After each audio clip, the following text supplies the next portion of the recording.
Hello everyone, Jay Whitner here with Space Headlines. We do a review of what's going on in space, and today we're going to be covering the back half of October 2017.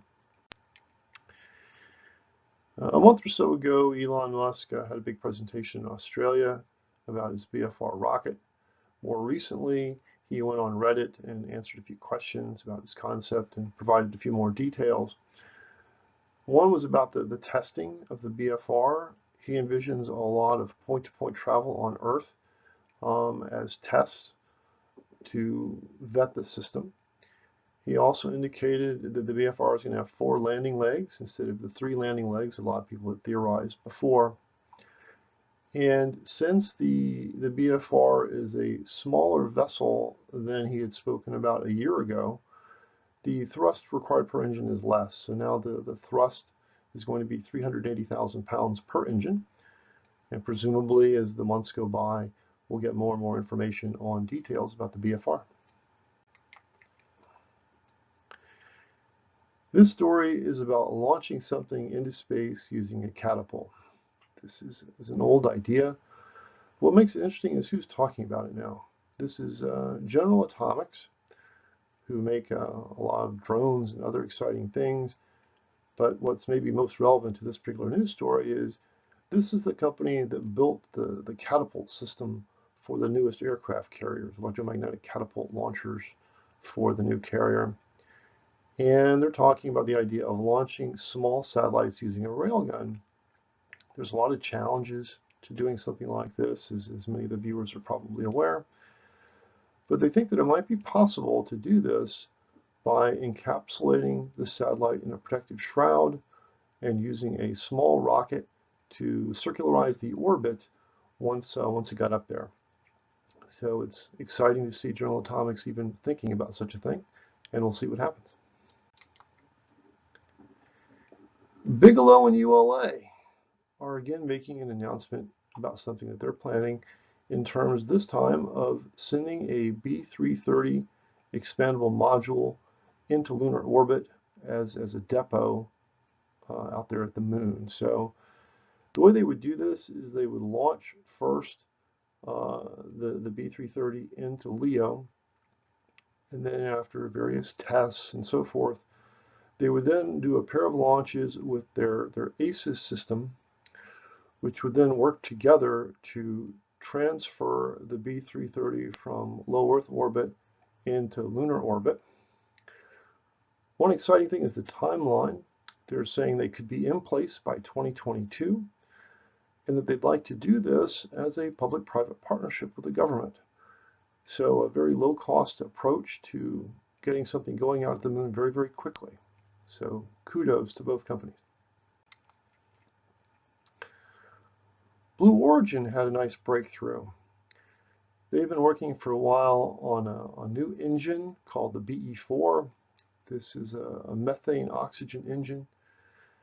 And they had a big test, what they call the hot fire test. And the test went well, and this engine would be the most powerful new American rocket engine in decades. A hugely powerful engine, stronger than the Space Shuttle main engines. And the idea here is that it would be used with the New Glenn rocket and the Vulcan rocket.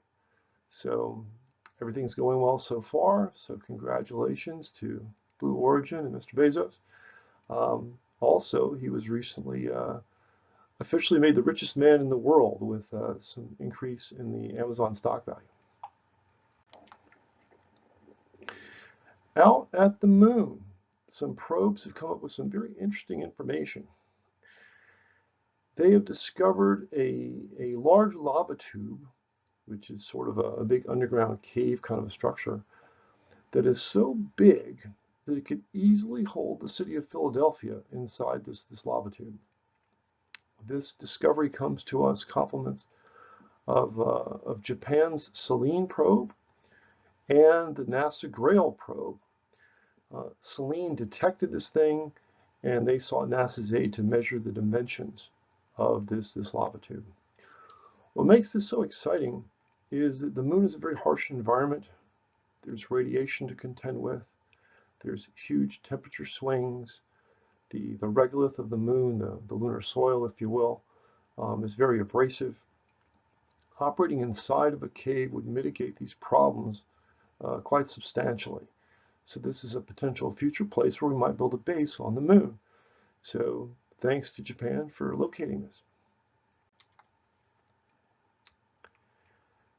It's been a long time since NASA tested nuclear reactors.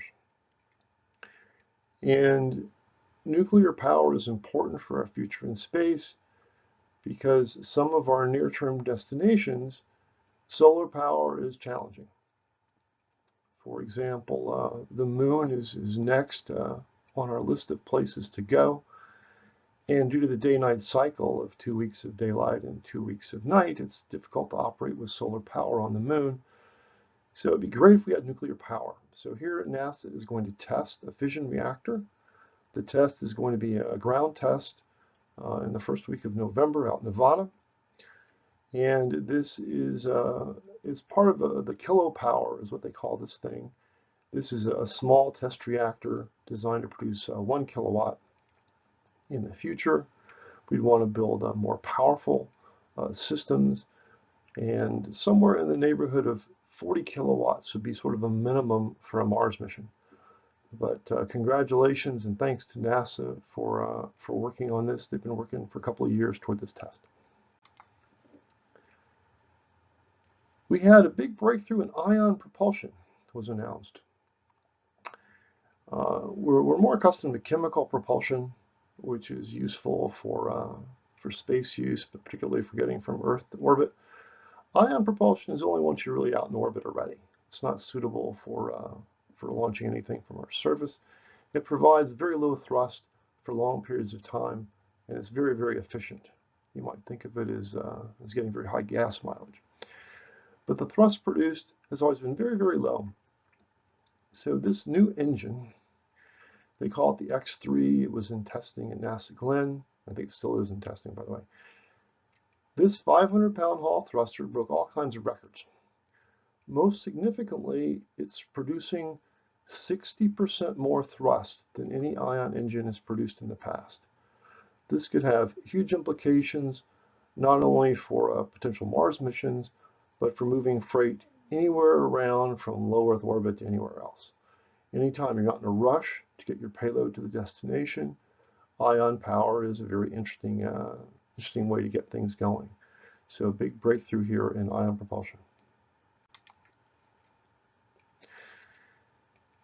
In 2015 and 2016, NASA did a big long-term mission with the Kelly twins. Both men are astronauts, and the test was to really see the impacts of the space environment on the human body with a special eye toward genes and genetic expression. So having the twins be able to participate gives extra insight and new capabilities. And what they're finding is thousands of genes are reacting to the microgravity environment of space. Things are turning on and turning off, and some things seem like they might be very good for long-term health. Other things seem like they're not so good for long-term health. NASA is planning to produce a full report on this next year, but they're already seeing lots of interesting results. So unfortunately, we're going to have to wait a while to see the full report. Big news for Virgin Galactic. Saudi Arabia is all in now to Virgin Galactic with an investment of about $1 billion. With this $1 billion, you're going to have a position in the suborbital tourism of Virgin Galactic and suborbital scientific missions. Also, they're going to have a place with the Launcher 1, which is Virgin's small satellite launcher up to orbit. As part of this whole deal, Saudi Arabia also has the right now to invest another $480 million. So you could think of this as a $1.5 billion investment potentially in Virgin Galactic, or 1.5 billion votes of confidence for them. So congratulations, George. Happy to hear it. And we'll be looking to see what you guys do with that money. The last piece that we have this month is about SpaceX. They had a nice launch at the end of the month. And after launch, the first stage came and landed on the drone ship, which, believe it or not, we're all getting used to now that this sort of thing happens. And then they successfully deployed the satellites into their designated orbit. But the most interesting thing of this mission, in one respect, is how many missions they've had. SpaceX has now doubled their launch cadence from their busiest prior year, twice as many launches. This is 18 launches now this year. And it looks like that by the end of the year, SpaceX will have launched more rockets into space than any other company or any other country. So congrats to SpaceX for this huge accomplishment. That's it for this edition of Space Headlines. Hope you enjoyed it. We'll be back soon with more. Take care.